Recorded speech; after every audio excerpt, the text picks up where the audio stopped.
Hi. Now, I've mentioned before on my YouTube channel that my car was stolen on the 2nd of October. I was lucky. I didn't have any cameras or lenses in there, but I did have 2 tripods, my bird hide, binoculars, my TomTom GPS and various other small bits and pieces, all gone.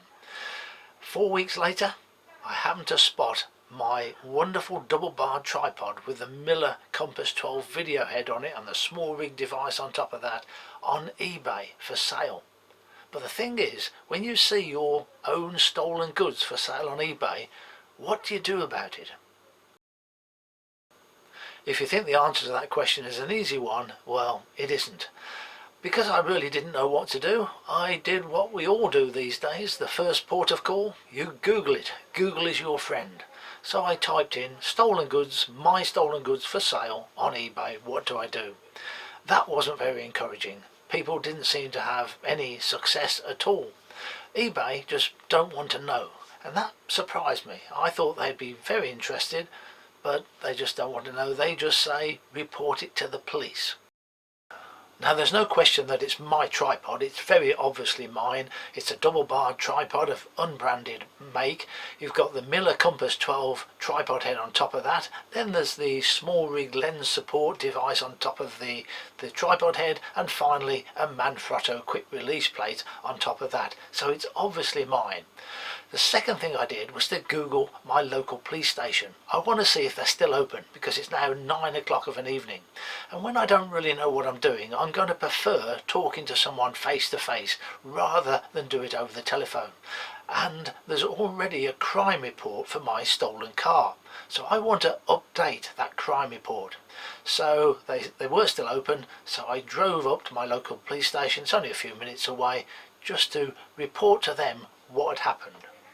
I've just come out of the police station. The crime report has been updated. The officer has written down all the reference numbers off the eBay listing, and the listing also contains the name and address of the seller because it's a business seller on eBay and they always have to put their name and address there. It's hidden away at the bottom of the listing, but it's there. I then provided them with a photograph for the crime report of my tripod head as I owned it to show that it matches up with the pictures on eBay. When that was all finished, I then said to the officer, "What do you think of the idea of me buying my own tripod?" And after a bit of thought, the officer said, "It's probably a good idea because we won't be very quick to respond. So if you want to ensure you're going to get it back, yes, I would buy it. Obviously, you've got to spend your money." I said, "I'm expecting in the long term to get my money back one way or another." So I went home and I bought my own tripod. It came 2 days later by courier. I noticed on the tracking it didn't come from the address that was on the eBay listing, which was in Kings Norton. It came from Redditch, which is probably about 10 miles away. But I filmed myself opening the package just in case, and then the following morning I decide to go to the address in Kings Norton that was on the eBay listing. I ring the doorbell and a lady answers the door. She didn't seem very happy to see me, wasn't very friendly. She only opened the door about 6 inches or so, and she said, "We're just the accounts department. We don't do anything to do with sales. What branch was it?" I said, "It wasn't a branch, it was eBay." "Well, it's nothing to do with us. We don't have anything to do with it at all." So that wasn't going to get me very far, apart from, above the door of course, great big sign saying cash converters. Now, I've heard of cash converters, never had any dealings with them, but I know the brand name.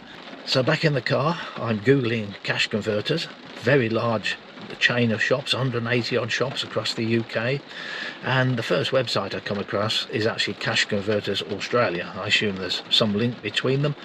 But their website, very well written, very wordy and very reassuring. It would appear I am going to get my money back if you believe what they've written on the website.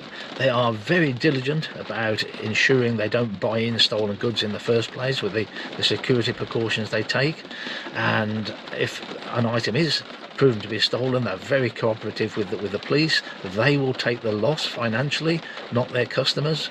Yeah, very, very reassuring. The UK site, similar wording, but not so wordy, not quite so well written, but nevertheless. The other thing I've learned is there is a branch in Redditch. Now, the courier started tracking my parcel from Redditch, not from here in Kings Norton. Redditch about 8-10 miles away. I can't get there today, I've got other things I've got to do, and then it's the weekend. So Monday morning I'll call in at Cash Converters in Redditch and see what I can find out there. Over the weekend I went onto the eBay website and tried to inform eBay I'd bought a stolen item off their website. Very difficult to do. Lots of links which say contact us, but when you click on them you don't get contacting anybody. You just go round in a circle, go into different help pages. You can have an online chat with a computer that knows nothing, but getting to speak or have an online chat with a human being, very difficult on eBay these days. Eventually I did manage it, and I got to have an online chat with somebody. He was very interested, he was asking all the right questions. Surprisingly though, he didn't know what to do. Now, stolen goods on eBay must be a fairly regular occurrence. There must be standard operating procedures. I expected him to know what to do, but he didn't, and he said, I'm going to make inquiries and I'll come back to you by email.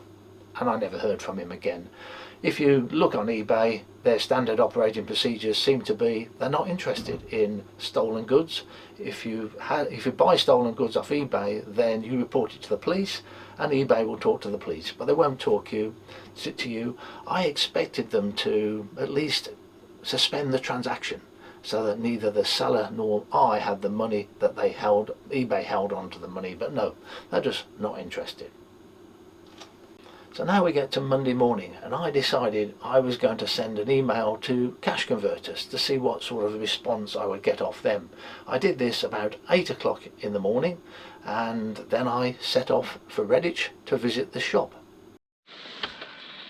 The first thing I discover is they don't open at 9 o'clock, they open at 9:30, so I had to go back a little while later.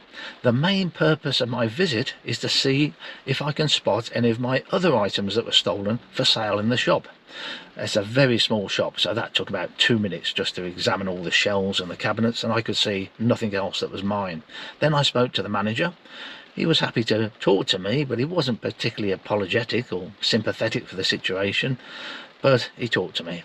And surprisingly, he knew the tripod was stolen. He'd been told on Saturday by his line manager. How did his line manager know? I don't know. I've only emailed Cash Converters that morning, about an hour and a half earlier. So I don't know, that's a mystery. I asked him if the person that sold the tripod had sold other items that might be mine, and he said, I can't tell you that, that's confidential. I think he said, even if you're a police officer, I couldn't tell you that.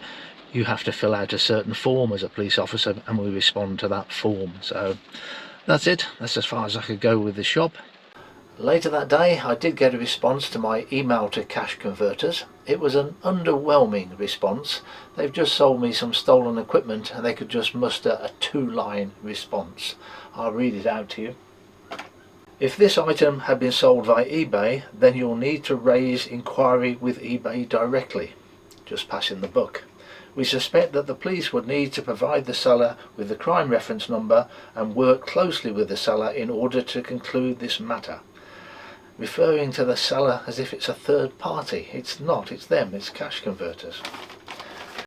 I think that was a good opportunity for Cash Converters to market themselves very well, to tell me how diligent they were in preventing these sort of incidents happening, to apologise, and to assure me they'd be cooperating fully with the police, and should it be proven to be stolen, I would be getting my money back. That was a good opportunity for them lost. Later that day I sent an email to the police to update them on the further information I'd got, that now the tripod came from the Reddit shop. I didn't get a response to that email, so I don't know whether they've received it and updated the crime report or not.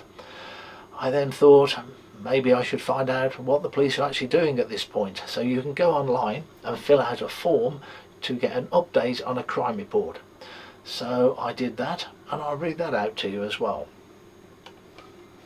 I can see that the investigation is waiting for an officer to be allocated. Once this has been done, the officer will be in touch. No progress there. So I start thinking, what do I do next? And there's some solid information there for the police. They will have the name and address of them at the Cash Converters, and they will have CCTV footage because there's such cameras in the shop. So how about I contact my MP?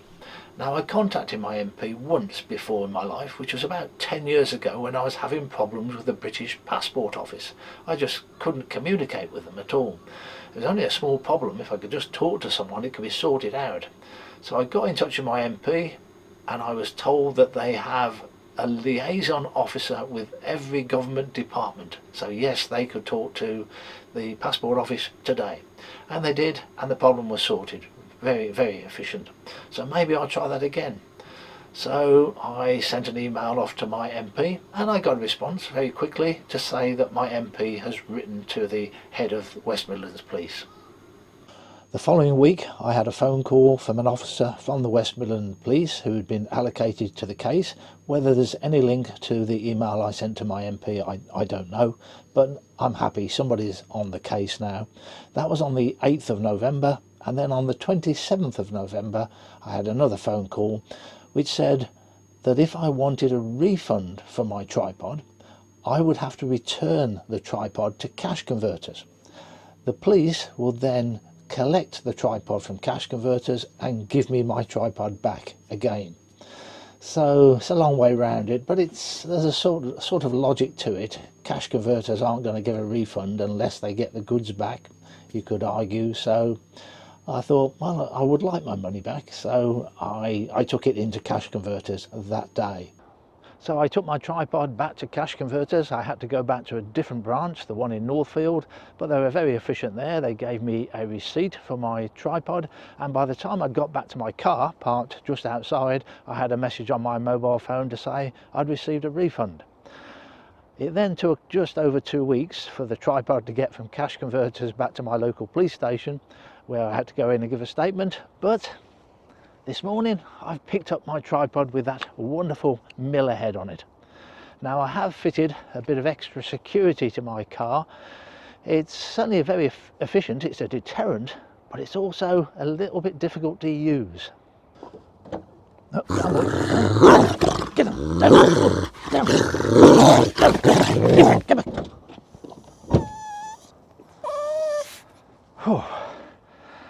I bought the extra large size.